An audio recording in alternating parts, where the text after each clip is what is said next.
तो नमस्कार, जय हिंद साथियों। स्वागत है आप सभी भाइयों बहनों का एक बार फिर से आपके अपने परिवार अंशुमन क्लासेस में। दोस्तों, कहते हैं कि परिणाम कभी परिस्थितियों का गुलाम नहीं होता, तो इसलिए हमें हर माहौल हर सिचुएशन में लगातार परिश्रम करते रहना है। तो दोस्तों, आज एक बहुत ही शानदार सीरीज जो कि कॉन्स्टिट्यूशन यानी कि संविधान पर होने वाली है स्टार्ट हो रही है, जिनमें आज के पार्ट में आपको जितने संवैधानिक ऐतिहासिक तथ्य हैं उसकी संपूर्ण जानकारी आपको बेहतरीन प्रश्नों के माध्यम से दोस्तों दी जाएगी। किसी भी सीरीज का कोई भी पार्ट दोस्तों आपसे मिस ना हो जाए, इसलिए आप चैनल को सब्सक्राइब कर लीजिए और लाइक एंड शेयर कमेंट भी करते रहिए। तो दोस्तों, शुरू करते हैं आज की सीरीज का question number first. Question number first है दोस्तों, संविधान सभा की प्रथम महिला सदस्य थी। तो दोस्तों, आपका ऑप्शन करेक्ट हो जाएगा ऑप्शन नंबर फर्स्ट, यानी कि अम्मू स्वामीनाथन। दोस्तों, जो संविधान सभा थी उसमें 15 महिला सदस्य थे, और आपको बता दें कि अनुसूचित जनजातियों के सदस्यों की संख्या कितनी थी? 33। तो हम लोग यहाँ महिला सदस्यों की बात कर रहे हैं, तो टोटल महिला सदस्य जो थे प्रथम कितने थे कि 15 थे, ठीक है। और जिसमें फर्स्ट थी हमारी वो अम्मू स्वामीनाथन थी। एनी मस्क्रीन जो आपको ऑप्शन नंबर 2 दिख रहा है वो हमारी द्वितीय महिला सदस्य थी, ठीक है। सुचेता कृपलानी जो थी वो हमारी सेकेंड लास्ट थी, और जो लास्ट 15वीं थी वो हमारी कौन थी? विजया लक्ष्मी पंडित थी। दोस्तों, आपको बता दें एक और इससे जुड़ी जानकारी कि सुचेता कृपलानी जो है उत्तर प्रदेश की प्रथम महिला मुख्यमंत्री भी रही थी दोस्तों। और जो हमारी विजया लक्ष्मी पंडित थी ये हमारी संयुक्त राष्ट्र महासभा की प्रथम महिला सभापति भी रही हैं। तो दोस्तों, चलते हैं नेक्स्ट क्वेश्चन की तरफ। भारत की संविधान सभा किसके कहने पर बनाई गई थी? दोस्तों, आपका ऑप्शन करेक्ट हो जाएगा 4, यानी कि कैबिनेट मिशन। दोस्तों, जो कैबिनेट मिशन था इसके 3 सदस्य थे, और ये 1946 यानी कि 1946 में आया था। क्रिप्स मिशन की अगर हम बात करें तो ये 1942 में आया था, जो कि स्टीफर्ड क्रिप्स से रिलेटेड है। बेवल प्लान जो हमारा है वो 1943 में आया था, जो कि राजनीतिक गतिरोध को दूर करने के लिए बनाया गया था, ठीक है। और अगर हम अगस्त प्रस्ताव की बात करते हैं तो ये लिन लिथगो के टाइम का है, और जो कि 1940 में यानी कि 1940 में आया था दोस्तों, ठीक है। नेक्स्ट क्वेश्चन की तरफ चल। तो इस क्वेश्चन का आंसर आपका करेक्ट हो जाएगा कैबिनेट मिशन, यानी कि जो संविधान सभा थी वो कैबिनेट मिशन की संस्तुतियों के आधार पर बनाई गई थी। दोस्तों, क्वेश्चन नंबर 3 आता है कि जो अब कैबिनेट मिशन था दोस्तों, तो उसके सदस्य कौन कौन थे? मैंने अभी आपको बताया था उसमें 3 सदस्य थे, जैसा कि फर्स्ट है आपकी सर स्टेफोर्ड क्रिप्स, दूसरे हैं आपके Lord Pethick Lawrence, and third है आपके हैं एबी अलेक्जेंडर। तो दोस्तों, आपका ऑप्शन नंबर 4 करेक्ट हो जाएगा, यानी कि ये सभी जो हैं ये किसके थे? कैबिनेट मिशन के सदस्य थे दोस्तों। इन्हीं के कहने पर हमारी संविधान सभा गठित हुई थी दोस्तों। निम्नलिखित में से किस देश का अलिखित संविधान है? दोस्तों, बात करते हैं अलिखित संविधान की, है ना, ध्यान रखना। सबसे पहले तो आपको बता दें कि जो हमारा सबसे बड़ा यानी कि लिखित संविधान जो सबसे बड़ा है वो हमारा किसका है? भारत का, जिसको 2 वर्ष 11 माह 18 दिन लगे थे दोस्तों बनाने में, ठीक है। और अगर हम अलिखित की बात करते हैं तो हमारा ऑप्शन नंबर 2 करेक्ट हो जाएगा, यानी कि यूके दोस्तों, ठीक है। तो नेक्स्ट क्वेश्चन की तरफ चलते हैं। संघीय संविधान समिति के अध्यक्ष थे। तो दोस्तों, संघीय संविधान समिति के अध्यक्ष थे, आपका ऑप्शन नंबर करेक्ट हो जाएगा फर्स्ट, यानी कि पंडित जवाहरलाल नेहरू। दोस्तों, संघीय संविधान समिति के अध्यक्ष के अलावा पंडित जवाहरलाल नेहरू हमारे संघ शक्ति समिति के भी अध्यक्ष रहे थे दोस्तों। सरदार वल्लभ भाई पटेल की बात करें तो ये प्रांतीय संविधान समिति के अध्यक्ष थे दोस्तों। डॉक्टर भीमराव अंबेडकर की अगर बात करते हैं हम लोग, तो डॉक्टर भीमराव अंबेडकर हमारे प्रारूप समिति के अध्यक्ष थे दोस्तों, और राजेंद्र प्रसाद हमारे संचालन समिति के अध्यक्ष थे। इसके अलावा राजेंद्र प्रसाद जो है राष्ट्रध्वज संबंधी तदर्थ समिति के भी अध्यक्ष रहे थे दोस्तों। तो आशा करता है आपको समझ में आ रहा होगा। नेक्स्ट क्वेश्चन, सारी जानकारियाँ आप कहीं नोट कर लीजिएगा किसी जगह, जो भी मैं बताता जा रहा हूँ आपको। भारतीय संविधान को अपनाया, अंगीकृत, पारित या प्रारूपण, इसमें से कोई भी शब्द आपको मिलता है, ठीक है। आप बहुत ध्यान से देख लीजिएगा, काफ़ी कन्फ्यूजन क्वेश्चन होता है ये ना, है ना, अक्सर एग्जाम में पूछा आता है कि एक तो लागू हुआ, दूसरा अंगीकृत, अपनाया, पारित या प्रारूपण। अगर एग्जामिनर आपको कोई इस टाइप के वर्ड बता रहा है तो आपका ऑप्शन नंबर फर्स्ट करेक्ट हो जाएगा, यानी कि 26 नवंबर 1949, ठीक है। तो अपनाया, अंगीकृत या पारित हुआ है। अगर बता दिया जाए पूर्ण रूप से लागू हुआ है तो हमारा 26 जनवरी 1950 को। दोस्तों, क्या हुआ था कि पहले हमारे 15 अनुच्छेद लागू हुए थे, ठीक है, 26 जनवरी 1949 में। बाद में जो भी टोटल हमारे अनुच्छेद थे वो हमारे 26 जनवरी 1950 को टोटल अनुच्छेद लागू हुए थे दोस्तों, ठीक है।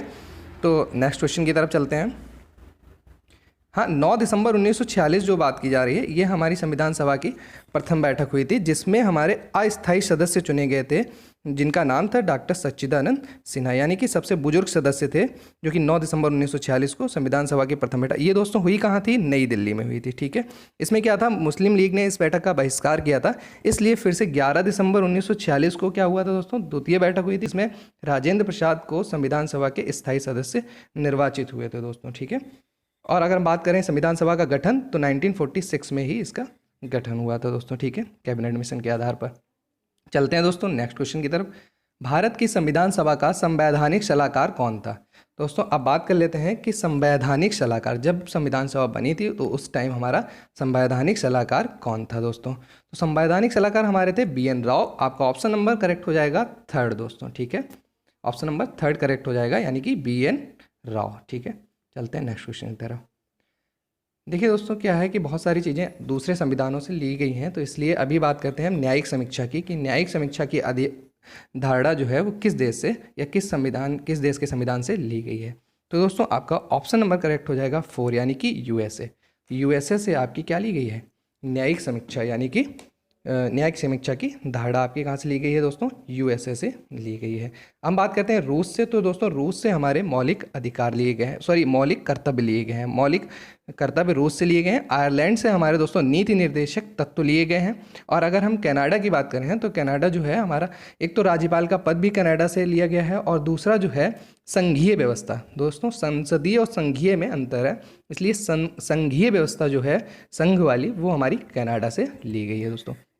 तो फिलहाल इस क्वेश्चन का करेक्ट आंसर आपका हो जाएगा USA। ठीक है, न्यायिक समीक्षा। तो नेक्स्ट चलते हैं दोस्तों, संसदीय प्रणाली। जैसा कि अभी हम आपको बता चुके हैं कि संघीय व्यवस्था कनाडा से थी, और अगर हम संसदीय प्रणाली की बात करेंगे दोस्तों, तो हमारा, या विधि का शासन जिसको बोलते हैं, ठीक है, लॉ से रिलेटेड, तो वो हमारा किससे लिया गया है दोस्तों? ब्रिटेन से लिया गया है। ठीक है, ऑप्शन नंबर आपका 1st करेक्ट हो जाएगा। जर्मनी से हमारे आपातकाल या आपात स्थितियां के बारे में मतलब इनकी जानकारी ली गई है, और इससे दक्षिण अफ्रीका जो है यहाँ से संविधान संशोधन रिलेटेड है, यहाँ से लिया गया है, और ऑस्ट्रेलिया से हमारी प्रस्तावना की भाषा ली गई है। तो आपको पता चल गया है कि विधि का शासन संसदीय प्रणाली ब्रिटेन से है, और संघीय प्रणाली की बात करेंगे तो कनाडा, जर्मनी से आपात स्थितियाँ, दक्षिण अफ्रीका से हमारा संविधान संशोधन, और ऑस्ट्रेलिया से प्रस्तावना की भाषा ली गई दोस्तों। तो नेक्स्ट क्वेश्चन के साथ चलते हैं, क्वेश्चन नंबर 10।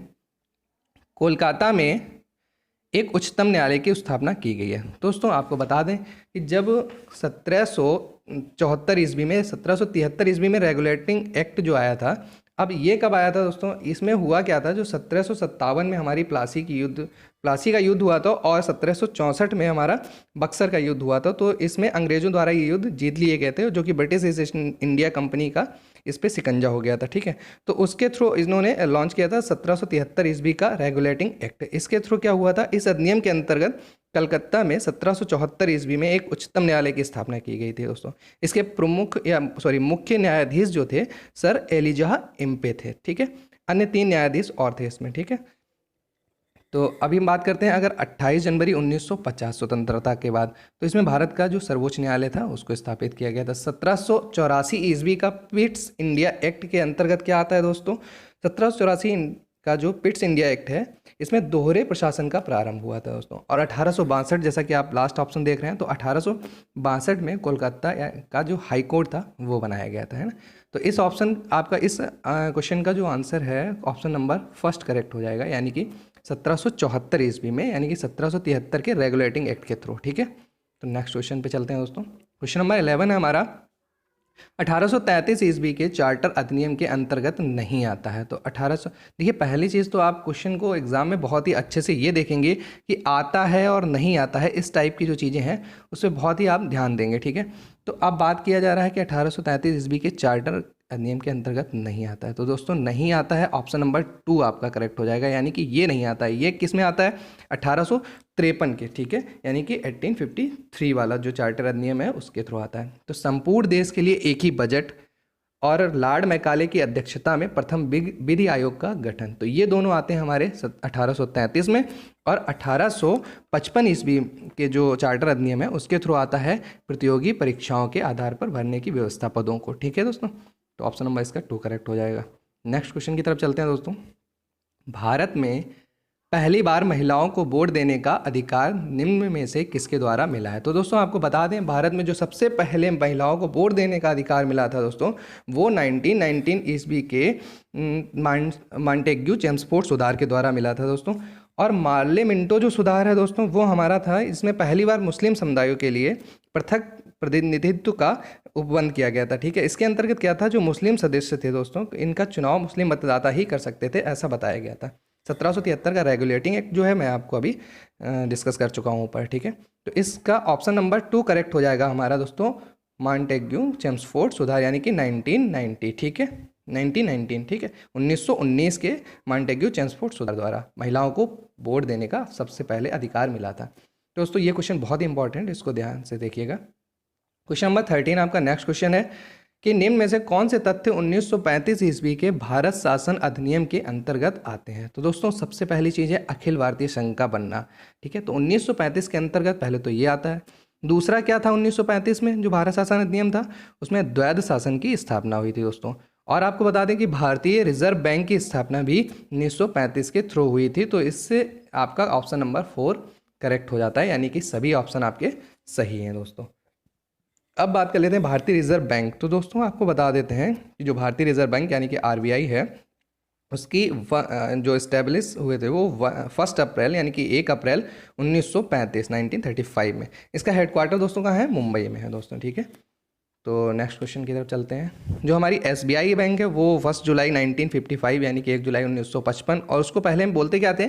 इंपीरियल बैंक भी बोलते थे दोस्तों। ठीक है, तो नेक्स्ट क्वेश्चन की तरफ चलते हैं हम। क्वेश्चन नंबर 14, निम्न में से कौन सर्वोच्च न्यायालय के न्यायाधीश, राष्ट्रपति एवं उपराष्ट्रपति तीनों पद पर कार्यरत रहे हैं? तो दोस्तों हम बात करते हैं अगर सर्वोच्च न्यायालय के राष्ट्रपति एवं उपराष्ट्रपति और उसके बाद न्यायाधीश भी, तो तीनों पे जो रिलेटेड थे वो हमारे थे first, option number first correct हो जाएगा, मोहम्मद हिदायतुल्लाह। ये क्या थे? ये न्यायाधीश भी थे, राष्ट्रपति भी रहे और उपराष्ट्रपति तीनों पे रहे। नीलम संजीव रेड्डी के बारे में अगर हम बात करते हैं तो दोस्तों ये निर्विरोध चुने जाने वाले राष्ट्रपति रहे हैं, निर्विरोध चुने जाने वाले। ठीक है, अगर डॉक्टर शंकर दयाल शर्मा की हम बात कर लेते हैं तो ये हमारे उपराष्ट्रपति और राष्ट्रपति दोनों पद पर रहे हैं। और जबकि फ़खरुद्दीन अली अहमद ऐसे थे जिनकी कार्यकाल में ही मृत्यु हो गई थी दोस्तों। ठीक है, तो आपको समझ में आ रहा होगा। नेक्स्ट क्वेश्चन की तरफ चलते हैं। क्वेश्चन नंबर 15, नोट करते जाइए कहीं भी ये सारी जानकारियाँ आपको, ये सारी जितने हिस्टोरिकल आपके फैक्ट हैं वो आपके क्लियर कराए जा रहे हैं। इसमें बात करते हैं प्रथम स्पीकर जिसके खिलाफ लोकसभा में अविश्वास प्रस्ताव लाया गया था। दोस्तों अविश्वास प्रस्ताव लाया जरूर गया था लेकिन वो पारित नहीं हो सका था, जो कि 18 दिसंबर 1954 यानी कि 1954 में दोस्तों आया था।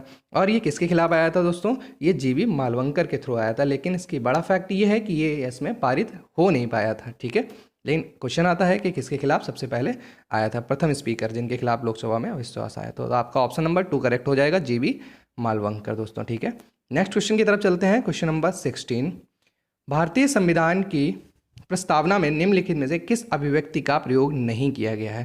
दोस्तों सर्वसत्ताधारी लोकतंत्र जो गणराज्य है इसका भी है, समाजवादी भी है, धर्मनिरपेक्ष भी है, सिर्फ संघीय का नहीं किया गया है। और बात कर लेते हैं, अभी आप बोलेंगे कि राज्यों का संघ, तो संघ की बात की गई है जो कि आर्टिकल 1 में है। हम बात कर रहे हैं दोस्तों प्रस्तावना की। ठीक है, तो प्रस्तावना में संघीय शब्द का यूज नहीं किया गया है, इस जो अभिव्यक्ति का प्रयोग नहीं किया गया है। और जो आर्टिकल 1 था उसमें बताया गया है कि राज्यों का संघ है भारत। ठीक है, तो यहाँ बात प्रस्तावना की जा रही थी, इसलिए आपका ऑप्शन नंबर 4 करेक्ट हो जाएगा कि इसका यूज नहीं किया गया है।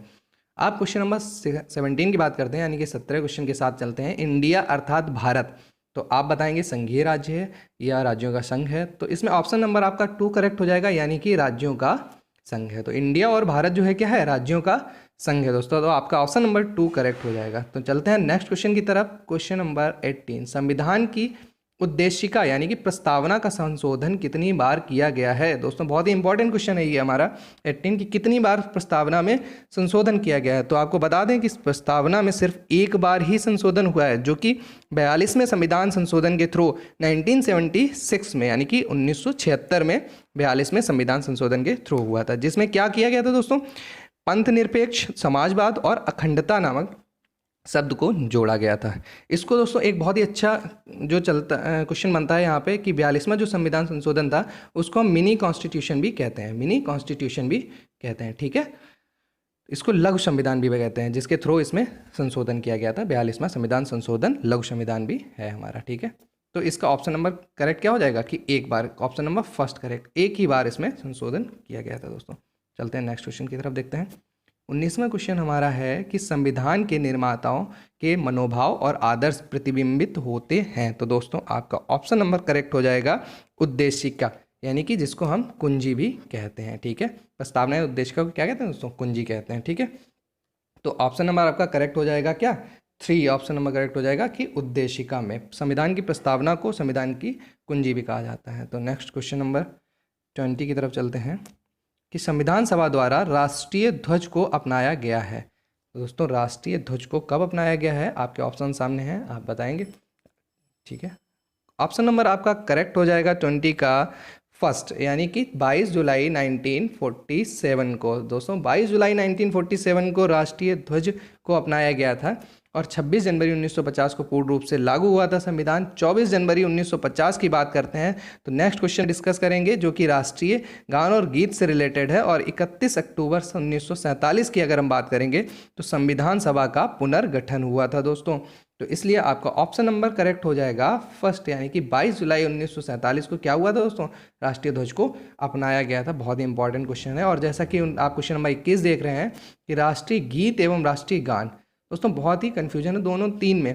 एक तो राष्ट्रीय गीत और राष्ट्रीय गान ये जो है ये हमारे कब हुए थे दोस्तों? राष्ट्रीय गीत राष्ट्रीय गान 24 जनवरी 1950, यानी कि ऑप्शन नंबर फर्स्ट करेक्ट हो जाएगा 24 जनवरी 1950 को राष्ट्रीय गीत और राष्ट्रीय गान।